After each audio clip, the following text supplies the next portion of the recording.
আসসালামু আলাইকুম। আমি আজকে আপনাদেরকে এমন একটা জিনিস দেখাচ্ছি যা হতে পারে আপনাদের কাছে অনেক কমন, কিন্তু হয়তোবা অনেক বছর যাবত দেখেননি। এমন একটা ফল দেখাবো। তো এটা হচ্ছে সেই ফলের গাছ। আমি যদি গাছটা দেখাই, এটা হচ্ছে সেই গাছ। আর ফলটা আপনাদেরকে দেখাই, দেখুন আপনারা চিনতে পারেন কিনা। আপনাদেরকে দেখা আসলে এই ফলটা হচ্ছে আমি এখানে ছোট্ট একটা ফল এসেছে।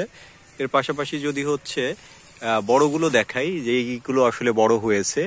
এই ফলগুলো আসলে আপনারা দেখুন, চিনতে পারেন কিনা। আসলে চেনার কথা না, হঠাৎ করে দেখলে অপরিচিতই মনে হবে বা চেনা যাবে না। এই ফলটার নাম আমি আসলে বলে দিই আপনাদেরকে, এটা হচ্ছে বেল ফল বা বেল আমরা বলি। এই বেল দিয়ে আসলে ম্যাক্সিমাম আমরা শরবত বানাই। তো এই গাছটা ছোট্ট একটি গাছ, আমি গাছটাকেও দেখাই আপনাদের। পুকুর পাড়ে জাস্ট জঙ্গল হয়ে আছে। গত বছর জাস্ট এই গাছটা প্রতি বছরই জঙ্গলে আসলে আচ্ছন্ন থাকতো। গত বছর একটু পরিষ্কার করে দেওয়ার ফলে গাছটা একটু বেড়ে ওঠে, যার ফলে এবছরই আসলে ফল ধরা শুরু করে। তো আমি এইটা সহ আসলে তিনটা ফল দেখতে পাচ্ছি এই গাছটাতে আছে। পাশাপাশি আরেকটাও দেখা যাচ্ছে, দূরে দেখা যাচ্ছে। হয়তোবা রোদের কারণে আসলে স্পষ্ট হচ্ছে না ভিডিওগুলো। এরপরে আমি যতটা সম্ভব আপনাদেরকে দেখানোর চেষ্টা করছি। এটা আছে, পাশাপাশি আরেকটি গাছ আছে, এটাও নতুন একটা গাছ, তবে এই গাছের তুলনায় একটু বড়।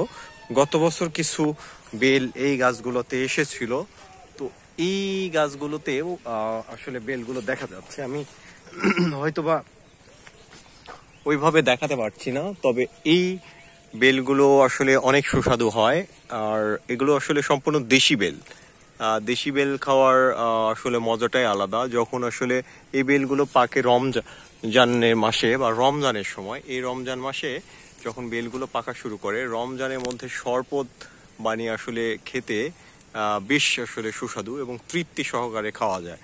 আর এগুলো আসলে ছোট অবস্থায় দেখে বোঝা যায় না যেগুলো আসলে বেল ফল। আমার ক্যামেরাতে যেভাবে আসছে, আমার কাছে মনে হচ্ছে যে এগুলো পেয়ারা, বা এই ফলগুলোকে আসলে ওইভাবে চেনা যাচ্ছে না বা চেনার উপায়ও নেই। যার ফলে দেখা যাচ্ছে এই ফলগুলো অনেকে ধরাছোঁয়ার বাহিরেই থেকে যায়, বা দেশি বেলগুলো আসলে সবার দোরগোড়ায় পৌঁছায় না, যার ফলে আমরা আসলে অনেকেই খেতে পাই না। তো এখানে মার্শাল্লাহ আমাদের দুটো গাছ, পুকুরের এই পাশে ও পাশে আরেকটা, টোটাল হচ্ছে তিনটা গাছ।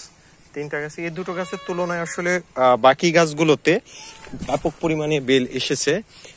বাকি একটা যে গাছ আছে, এই গাছটাতেও মাশাআল্লাহ আল্লাহর রহমতে আসলে বেলগুলো ভালো আছে। আমি আসলে দেখাতে পাচ্ছি না, এখন প্রচন্ড রোদ, যার ফলে আসলে দেখা যাচ্ছে না। আর এটা আসলে রোদের বিপরীত পাশ থেকে, এখানে আসলে ঝাড় জঙ্গল, এগুলো পরিষ্কার করতে হবে। এখানে সাপ পোকামাকড়েরও একটা ভয় থেকে যায়, যার ফলে আসলে পুরোটা দেখাতে গিয়েও আমি হয়তো দেখাতে চাচ্ছি কিন্তু দেখাতে পারছি না। এই যে দেখুন, দেখা যাচ্ছে। পাশাপাশি এগুলো আছে, এই পাশেও আছে। রোদের কারণে স্পষ্ট আসছে না, এই পাশে অনেকগুলো বেল আছে কিন্তু দেখা যাচ্ছে না, একমাত্র কারণ হচ্ছে রোদ। তো এই ছিল আজকের ভিডিও। আপনারা সকলে ভালো থাকবেন, সুস্থ থাকবেন। আসসালামু আলাইকুম।